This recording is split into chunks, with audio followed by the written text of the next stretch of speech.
we've talked about horizontal and vertical components of parametric equations. Now we're going to talk about arc length.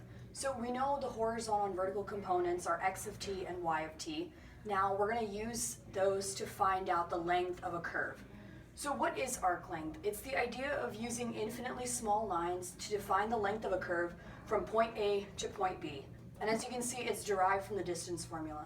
So you start out with the normal distance formula, x2 minus x1 squared plus y2 minus y1 squared, and then you square root that. That can also be written as delta x squared minus delta y squared.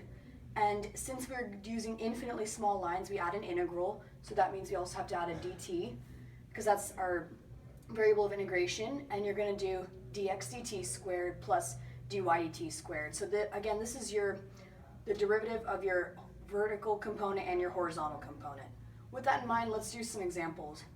Our first example says to find the arc length of these two components on the intervals 0 to 1. So you have x equals 2t squared and y equals 3t cubed. So if you go through and you find the derivatives, you get 4t and 9t squared, and all you have to do now is plug it into this formula. So you have your dx dt squared, your dy dt squared, and your integral from 0 to 1. And if you did this on a graphing calculator, you would get the answer 3.67. Now, in the second example, we're adding in some trig. So you're finding the arc length of these two components on the intervals 0 to 1. So you have x equals t sine of t and y equals t times cosine of t. If you found the derivative of these, which I wrote up there, so you found dx dt and dy dt and plug it into the arc length formula from 0 to 1. So you have dx dt squared plus dy dt squared with the dt at the end, and the square root over that, and plug that also into a graphing calculator, you'll get 1.148. Okay, we've talked about parametrics and arc length. Now we're going to talk about parametrics and surface area. So surface area is the idea that if you rotated a graph around the axis, what would the surface area of it be? What would the area of that entire figure be? So we have two formulas we need to know.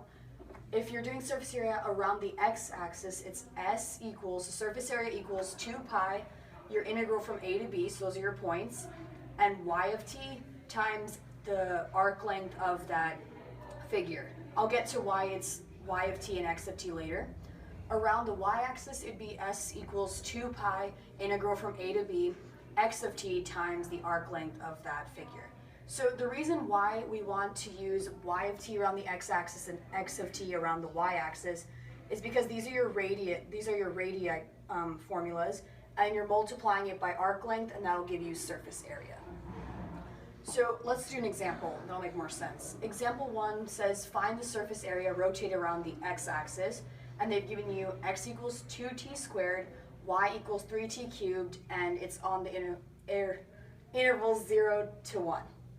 If you find the derivative, so dx dt equals 4t and dy dt equals 9t squared, because it's being rotated about the x-axis, you want to make sure to keep this y formula in mind. So you have s equals 2 pi on the integrals 0 to 1 of y of t, so that's 3t cubed times the arc length of this graph, so that's 4t squared plus 9t squared, I forgot the squared there, dt.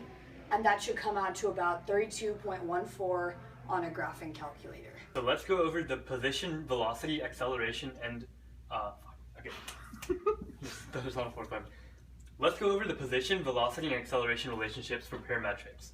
So what we might have seen in parametrics before is the x of t equation and the y of t equation. So as Gehenna said, x of t represents the horizontal position. So this component is basically based off the x-axis movement, the left and right movement. You can think of it that way. And y of t, on the other hand, think of y-axis, think of it as up-down movement, right? Vertical position. So these are the two equations we have, x of t and y of t. And if it's just regular x of t and regular y of t, then it's a position equation. So moving on, we know what the slope is, or dy dx. We know what that is from previous calculus. It can either mean the slope of a function f, or if the equation y of f of x describes position, then dy dx could represent the velocity of an equation. So how do we translate that into parametrics? So if x of t is the horizontal position, then x prime of t, or the dy dx of x of t, is the horizontal velocity. And what that means is basically how fast something is moving left to right because it's x of t. And on the other hand, y of t, if y of t is vertical position, then y prime of t, dy dx at y, is vertical velocity, which means how fast something is moving up and down. All right, now we're going to talk about parametrics in terms of particle motion. The idea of particle motion is using formulas to describe the movement of a particle along a curve. And these are really popular for the calculator portion of AP questions. So there are 4 formulas or ideas you need to know. So the first one's velocity. So velocity is just a derivative of your position equation. So that's x prime of t and y prime of t. Speed is just the distance formula, so no integral. So just the square root of dx dt squared plus dy dt squared. Acceleration is the second derivative of position or the derivative of velocity. So that's x double prime of t, y double prime of t. And then you have distance, which we've talked about before, that's also known as arc length. So that's the integral from a to b of dx dt squared plus dy dt squared with the square root dt. So on the right here, I have an AP question written down. This was number 2 on 2016. The first one, if you're looking at the page, is asking for the position at time t equals 3. They've given you the x value at, or they've given you x of t at t equals 0, and they're asking you to find x of 3. So what you want to do is you want to add x of 0 plus the integral from 0 to 3 of x prime of t dt. So this will give you the position at time equals 3. So they gave you x of 0 equals 5, so you have 5 plus, on a calculator, this with the given equation on the paper, they'll give you this, and that'll give you 14.377 if you add that all together. Y of 3 is negative 1/2, and that was given in the graph. So the position for coordinates with these would be 14.377, comma, negative 0.5 at t equals 3. The second question's asking for the slope, and so if you look at the graph, you can find y prime of 3, which is 0.5, and x prime of 3, which was on a calculator given that equation above, is 9.956376, and if you divide these out and simplify a bit, it would become 0.05, so that's your slope at t equals 3. Now you can look at speed. So speed is this equation, so that's your distance formula. They gave you x prime, they give you a formula to find x prime of 3, so you do x prime of 3 squared, and using the graph you can find y prime of 3 squared, and if you plug that into the speed formula you'll get 9.969.